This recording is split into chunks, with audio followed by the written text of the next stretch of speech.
ఆ దరిద్రం వల్ల మనకు రావద్దని ఆ దరిద్రం మీద కరువు మీద సంధించిన బ్రహ్మాస్త్రమే కాళేశ్వరం ప్రాజెక్టు అనే మాట నేను మీకు విజ్ఞప్తి చేస్తా ఉన్నా. ఇవాళ కాళేశ్వరం నుంచి గినక మేడిగడ్డను వచ్చిన వెంటనే రిపేర్లు ప్రారంభించి 3 నెలల పూర్తి చేసింటే ఆ నీళ్లు ఇవాళ బ్రహ్మాండంగా సొప్పదండిలో, హుజూరాబాద్లో, కరీంనగర్లో, మానకొండూరులో ఎండుతున్న పంటలకు ఇచ్చే అవకాశం ఉంటుండే అని చెప్పేందుకు నేను మీకు ఈ విషయం చెప్తా ఉన్నా. నేను మొన్న సిరిసిల్ల పోతే మా మానేరు వాగు పక్కకే 5-6 ఊర్లు ఉంటాయి. పదిరా, కొండాపూరు, రామలక్ష్మణులపల్లె, హరిదాస్ నగరు, వాళ్ళందరూ వచ్చింది. అందరూ వచ్చి ఆవునూరు వాళ్ళందరూ వచ్చి అడిగిన, అన్న పంటలు ఎండిపోయేటట్టున్నాయి, ఆ చెక్ డ్యాంలకు నీళ్లు వచ్చేటట్టు చేయండి అన్నారు. చెక్ డ్యాంలకు నీళ్లు రావాలంటే ఏం చేయాలి? నేను కింద మేడిగడ్డ దగ్గర పంపు చాలు చేస్తే ఆ నీళ్లు మిడుమానేరుకు వస్తే, మిడుమానేరు నుంచి మల్లన్న సాగర్కి వస్తే, మల్లన్న సాగర్ నుంచి కూడెల్లి వాగులో వస్తే ఆ వాగులకు వెళ్లి మా మానేరులకు నీళ్లు వస్తుండే కేసీఆర్ ఉన్నప్పుడు.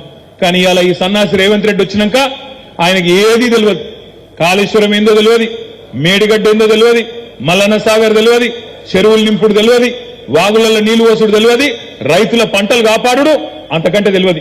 ఎవడో రాసిచ్చిడినో చదివిండు, కరువు వచ్చింది కాబట్టి రేపు రాబోయే రోజుల్లో గోస అవుతుంది, తయారు కాండ్రి అంటున్నా. అందుకే నేను అంటున్నా, ఇది కాలం తెచ్చిన కరువు కానే కాదు. కాళేశ్వరం లాంటి ప్రాజెక్టు ఉండగా కాంగ్రెస్ పట్టించుకోకపోవడం వల్ల, రిపేర్లు చేయకపోవడం వల్ల కాంగ్రెస్ తెచ్చిన కరువు అనే మాటను రైతులకు ఊరూరా చెప్పవలసిన బాధ్యత మన మీదనే ఉన్నది. తప్పకుండా చెప్పాలి రైతులకు. ఇలా నీళ్లు ఎండుతున్నాయి అంటే ఇంతకుముందు మా అన్న అన్నాడు, బాలకృష్ణ అన్నాడు, కౌశిక్ కూడా అన్నాడు, ఇదే టైంలో ఇవాళ కేసీఆర్ ముఖ్యమంత్రిగా ఉంటే ఎట్లన్నా సరే నీళ్లు తెస్తుండే, ఆ రైతుల పొలాలు కాపాడుతుండే అనే మాట ఇవాళ రైతుల గుండెల్లో నిండా ఉన్నది. అది గుర్తు చేయవలసిన బాధ్యత మన మీద ఉన్నది.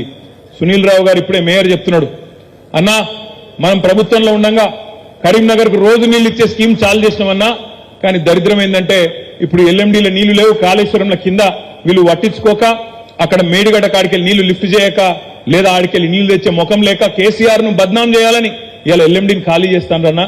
చేయడం వల్ల రాబోయే రోజుల్లో కరీంనగర్ లో కూడా గొంతెండుతుంది, ఇక్కడ కూడా డైలీ వాటర్ సప్లై బంద్ అవుతుంది అనే మాట మేయర్ గారు చెప్తా ఉన్నారు. సిగ్గుచేటు కాదా? కేసీఆర్ మీద కోపం ఉంటే, బీఆర్ఎస్ మీద కోపం ఉంటే బద్నాం చేయాలంటే ఇది ఒక్కటే ఉన్నది ఆ పద్ధతి.